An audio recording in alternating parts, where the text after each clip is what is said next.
Doctor साहब, मैंने देखा कि आज के यंग जनरेशन के अंदर माइग्रेन की बहुत प्रॉब्लम है। छोटी उम्र के बच्चे जो हैं वो चश्मा लगाना शुरू कर चुके हैं। काज क्या है डॉक्टर साहब, रीज़न क्या है इसका?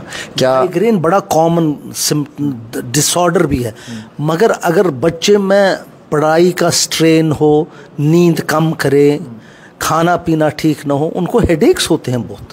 गलत चीज़ें खाने से, धूप, टेम्परेचर डिफरेंस हो, हेड में ज़्यादा एसी में बैठे, ज़्यादा गर्मी में बैठे, बच्चों को सिर दर्द होती है। सिर दर्द के और थोड़ा थोड़ा आई स्ट्रेन भी पड़ता है। डॉक्टर साहब, हमने ये भी देखा कि देर के रात तक जो हमारे आज के यंग यूथ के बच्चे ये रील्स वगैरह देखते रहते हैं, ब्राउजिंग करते हैं। इट इज़ डिज़ास्टर है भाई जी, डिज़ास्टर है। नींद ना कम कर, मैं कहता हूँ नींद उतनी ज़रूरी है जितना खाना पीना और हवा और पानी। अच्छा, इतना as important as food, air and water. और नींद ना करें बच्चे, लर्निंग ही नहीं होती है, गुस्से वाले स्वभाव के बनते हैं, बिहेवियरल अबनॉर्मेलिटीज़ होती है, लर्निंग डिसऑर्डर होते हैं, ओबेसिटी होती है, वो वज़न बढ़ाते हैं और सारा टॉपर होता है। दे बिकम बॉडी की इलनेसेस बनती है नींद न कम करने से, नींद न करने से या नींद कम करने से। डॉक्टर साहब, हमने ये भी देखा है कि आज के जो यंग पीढ़ी के बच्चे हैं, हमने अक्सर देखा है छोटी बच्चे जो हैं, मदर्स जो हैं वो बेशतर अपने बच्चों के हाथ में फ़ोन देकर किचन में चली जाती हैं और वो बच्चे टाइम उस फ़ोन पे स्पेंड करते हैं। आप देखिए किसी भी घर में जाइए जहाँ जानकारी पेरेंट्स को न हो, आप देखेंगे उनके फ़ोन बच्चों में होते हैं। समहाउ वी हैव टू, एक तो 4, 5, 6 साल के बच्चे को तो देना ही देना नहीं है, उसके बाद भी रैशनिंग करनी है, कंटेंट देखना है, तभी, अदरवाइज सारा माहौल बड़ा गलत होगा। डॉक्टर साहब, आपके पास हर रोज़ पेशेंट्स आते हैं, डिफरेंट पेशेंट्स आते हैं, बट आपने पर्सनली क्या ऑब्जर्व किया है, कौन सी बीमारी ऐसी है जो बहुत तेज़ी के साथ फैल रही है इस समय? आई वुडंट से फैल रही है, आई थिंक मेंटल डिस्टर्बेंसेस ज़्यादा है आजकल, बहुत हैं, बच्चों में भी, बड़ों में भी, एल्डरली में, बिकॉज ऑफ लोनलीनेस बच्चे दूर दूर होते हैं। I think most of the important is the family togetherness कम हुई है, उससे मेंटल डिसऑर्डर्स काफ़ी बड़े हैं। फिर stress of education, stress of work place, stress of organisations, ये भी, इससे भी ज़्यादती हुई है। These are very, mental disturbances have improved, increased a lot. बाकी तकलीफें तो उसी परसेंटेज में, जैसे एपिलेप्सी है, स्ट्रोक है, पार्किंसन डिजीज़ है, या और भी न्यूरोलॉजिकल तकलीफ़ें बहुत है, वो उनका परसेंटेज ज़्यादा चेंज नहीं हुआ है। चेंजेस ज़्यादा आई हैं मेंटल डिसऑर्डर और डिमेंशियाज़ में, याददाश्त कम का। सर, हमने ये भी देखा है कि कई सारे लोगों के अंदर इस तरीके की भी तकलीफ़ें होती हैं जिसमें वो ज़ोर से चिल्लाते हैं, चीख को पुकार करते हैं, गुस्से में आ जाते हैं, या हम यूँ कहें कि कई सारे लोग जो हैं उन्हें एक झटका सा लगता है, अटैक सा आता है, वो बेहोश हो जाते हैं।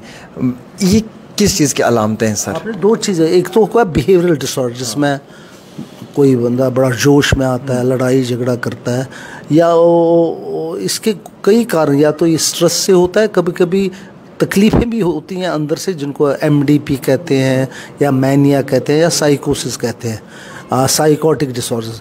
जो बेहोशी हो, बेहोशी कभी कभी एपिलेप्सी से होती है, या हार्ट के बंद होने से भी होती है।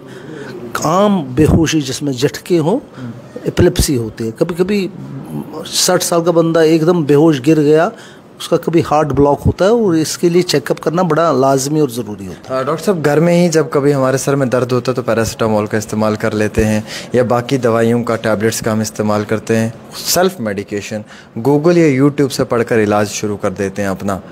This is not right. कभी कभी जो हेडेक फर्स्ट बार लाइफ में आए, ये इंडिकेशन देता है कि कोई तकलीफ़ है, और हमेशा मेहरबानी करके इसका जांच करवाना ज़रूरी है।